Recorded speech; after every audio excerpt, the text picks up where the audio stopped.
Chapter 30.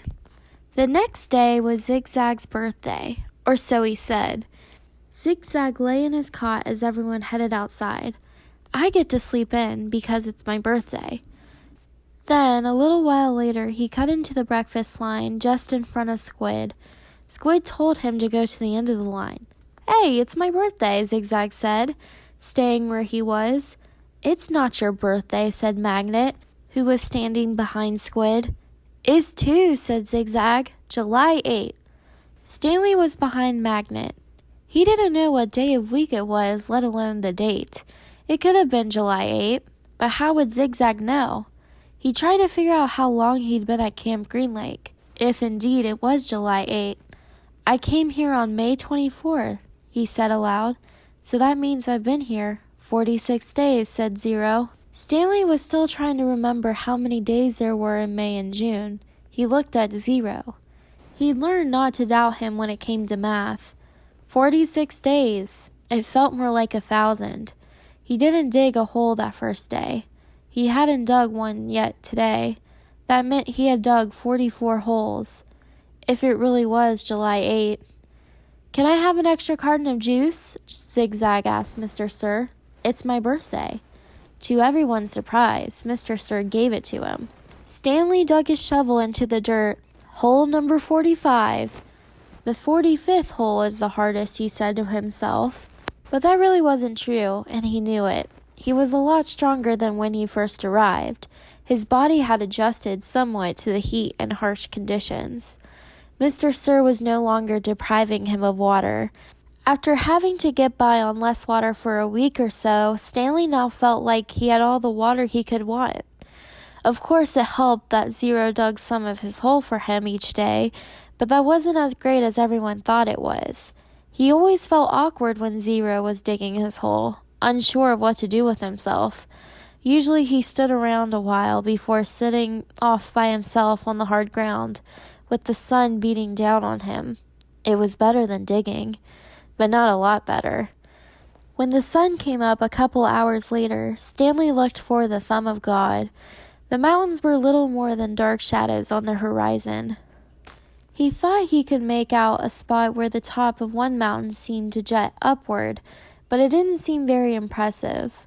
A short time later, the mountains were no longer visible behind the glare of the sun reflecting off the dirty air. It was possible, he realized, that he was somewhere near where Kate Barlow had robbed his great-grandfather. If that had really been her lipstick tube he'd found, she must have lived somewhere around here. Zero took his turn before the lunch break. Stanley climbed out of his hole, and Zero climbed down into it. "Hey, caveman," said Zigzag, "you should get a whip. Then if your slave doesn't dig fast enough, you can crap it across his back." "He's not my slave," said Stanley. "We have a deal, that's all." "A good deal for you." "It was Zero's idea, not mine." "Don't you know, Zig," said X-Ray, coming over, "Caveman's doing Zero a big favor. Zero likes to dig holes." "He sure is a nice guy to let Zero dig his hole for him," said Squid. "Well, what about me?" asked Armpit. "I like to dig holes too. Can I dig for you, Caveman, after Zero's finished?" The other boys laughed. "No, I want to," said Zigzag. "It's my birthday." Stanley tried his best to ignore them. Zigzag kept at it. "Come on, Caveman, be a pal. Let me dig your hole." Stanley smiled as if it all were a big joke. When Mr. Pendanski arrived with water and lunch, Zigzag offered Stanley his place in line. "Since you're so much better than me." Stanley remained where he was. "I didn't say I was "You're insulting him, Zig," said X-Ray. "Why should Caveman take your place when he deserves to be at the very front? He's better than all of us, aren't you, Caveman?" "No," said Stanley. "Sure you are," said Zigzag. "Now come up to the front of the line, where you belong." "That's okay," said Stanley. "No, it's not okay," said X-Ray. "Get up here." Stanley hesitated, then moved to the front of the line. "Well, this is a first," Mr. Pendanski said, coming around to the side of the truck. He filled Stanley's canteen and handed him a sack lunch. Stanley was glad to get away. He sat down between his hole and Zero's. He was glad that he'd been digging his own hole for the rest of the day. Maybe the other boys would leave him alone. Maybe he shouldn't let Zero dig his hole for him anymore, but he needed to save his energy to be a good teacher. He bit into a sandwich which contained some kind of meat and cheese mixture that came in a can. Just about everything at Camp Green Lake came in a can. The supply truck came once a month. He glanced up to see Zigzag and Squid walking toward him. "I'll give you my cookie if you let me dig your hole," said Zigzag. Squid laughed. "Here, take my cookie," said Zigzag, holding it out for him. "No thanks," said Stanley. "Come on, take my cookie," said Zigzag, sticking it in his face. "Leave me alone," said Stanley. "Please eat my cookie," said Zigzag, holding it under Stanley's nose. Squid laughed. Stanley pushed it away. Zigzag pushed him back. "Don't push me." "I didn't." Stanley got to his feet. He looked around. Mr. Pendanski was filling Zero's canteen. Zigzag pushed him again. "I said, don't push me." Stanley took a step backward, carefully avoiding Zero's hole. Zigzag kept after him. He shoved Stanley and said, "Quit pushing!" "Lay off," said Armpit, as he, Magnet, and X-Ray joined them. "Why should he?" snapped X-Ray. "Caveman's bigger. He can take care of himself." "I don't want any trouble," Stanley said. Zigzag pushed him hard. "Eat my cookie," he said. Stanley was glad to see Mr. Pendanski coming toward them along with Zero. "Hi, Mom," said Armpit. "We're just fooling around." "I saw what was going on," Mr. Pendanski said. He turned to Stanley. "Go ahead, Stanley," he said. "Hit him back. You're bigger." Stanley stared at Mr. Pendanski in astonishment. "Teach the bully a lesson," said Mr. Pendanski. Zigzag hit Stanley on the shoulder with his open hand. "Teach me a lesson," he challenged. Stanley made a feeble attempt to punch Zigzag, then he felt a flurry of fists against his head and neck. Zigzag had a hold of his collar with one hand and was hitting him with the other. The collar ripped and Stanley fell backward onto the dirt. "That's enough," Mr. Pendanski yelled. It wasn't enough for Zigzag. He jumped on top of Stanley. "Stop!" shouted Mr. Pendanski. The side of Stanley's face was pressed flat against the dirt. He tried to protect himself, but Zigzag's fist slammed off his arms and pounded his face onto the dirt. All he could do was wait for it to be over. Then suddenly Zigzag was off of him.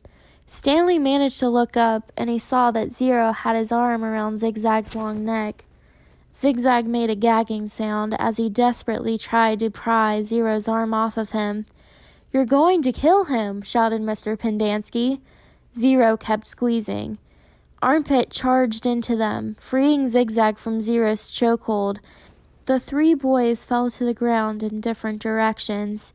Mr. Pendanski fired his pistol into the air. The other counselors came running from the office, the tents, or out on the lake. They had their guns drawn, but holstered them when they saw the trouble was over. The warden walked over from her cabin. "There was a riot," Mr. Pendanski told her. "Zero almost strangled Ricky." The warden looked at Zigzag, who was still stretching and massaging his neck. Then she turned her attention to Stanley, who was obviously in the worst condition. "What happened to you?" "Nothing. It was a riot." "Ziggy was beating up the caveman," said Armpit. "Then Zero started choking Zigzag. I had to pull Zero off of Zigzag, and it was all over before Mom fired his gun." "They all just got a little hot, that's all," said X-Ray. "You know how it is, in the sun all day. People get hot, right? But everything's cool now." "I see," the warden said. She turned to Zigzag. "What's the matter? Didn't get a puppy for your birthday?" "Zig's just a little hot," said X-Ray. "Out in the sun all day, you know how it is. The blood starts to boil." "Is that what happened, Zigzag?" asked the warden. "Yeah," said Zigzag. "Like X-Ray said, working so hard in the hot sun while Caveman just sits around doing nothing. My blood boiled." "Excuse me?" said the warden. "Caveman digs his holes just like everyone else." Zigzag shrugged. "Sometimes." "Excuse me?" "Zero's been digging part of Caveman's hole every day," said Squid. The warden looked from Squid to Stanley to Zero. I'm teaching him to read and write, said Stanley. It's sort of a trade. The hole still gets dug, no matter who does it. Excuse me, said the warden. Isn't it more important for him to learn to read? Stanley asked. Doesn't that build character more than digging holes? That's his character, said the warden. What about your character? Stanley raised and lowered one shoulder. The warden turned to Zero. Well, Zero, what have you learned so far? Zero said nothing. Have you just been digging Caveman's hole for nothing? The warden asked him. He likes to dig holes, said Mr. Pendanski. Tell me what you learned yesterday, said the warden. Surely you can remember that. Zero said nothing. Mr. Pendanski laughed. He picked up his shovel and said, You might as well try to teach this shovel to read. It's got more brains than Zero. The at sound, said Zero. The at sound? Repeated the warden. Well then, tell me, what does C-A-T spell? Zero glanced around uneasily. Stanley knew he knew the answer. Zero just didn't like answering questions. Cat, Zero said. Mr. Pendanski clapped his hands. Bravo, bravo, the boy's a genius. F-A-T? Asked the warden. Stanley thought a moment. Stanley hadn't taught him the F sound yet. F, Zero whispered. F-A-T, fat. How about H-A-T? Asked the warden. Stanley hadn't taught him the H sound either. Zero concentrated hard, then said, Chat? All the counselors laughed. He's a genius, all right, said Mr. Pendanski. He's so stupid, he doesn't even know he's stupid. Stanley didn't know why Mr. Pendanski seemed to have it in for Zero.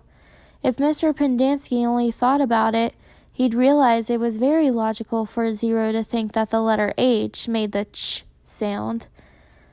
Okay, from now on, I don't want anyone digging anyone else's hole, said the warden, and no more reading lessons. I'm not digging another hole, said Zero. Good, said the warden. She turned to Stanley.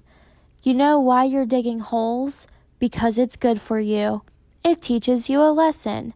If Zero digs your hole for you, then you're not learning your lesson, are you?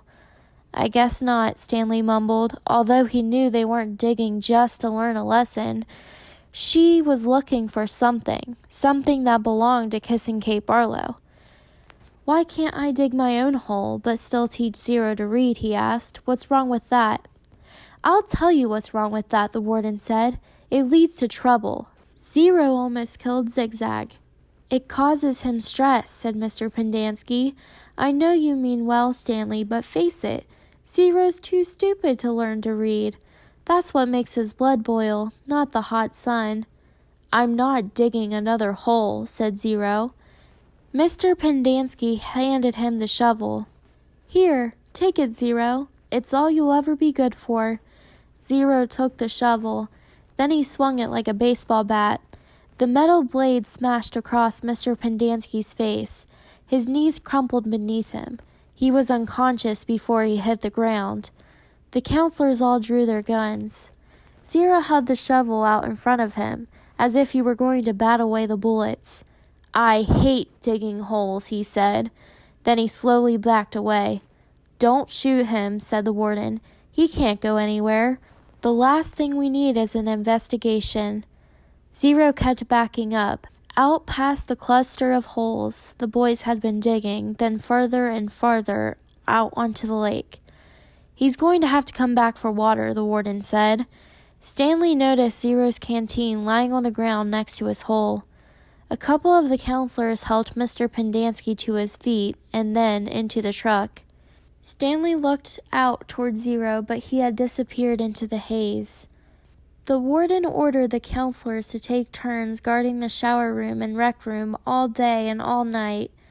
They were not going to let Zero drink any water. When he returned, he was to be brought directly to her. She examined her fingernails and said, It's almost time for me to paint my nails again. Before she left, she told the 6 remaining members of Group D that she still expected 7 holes.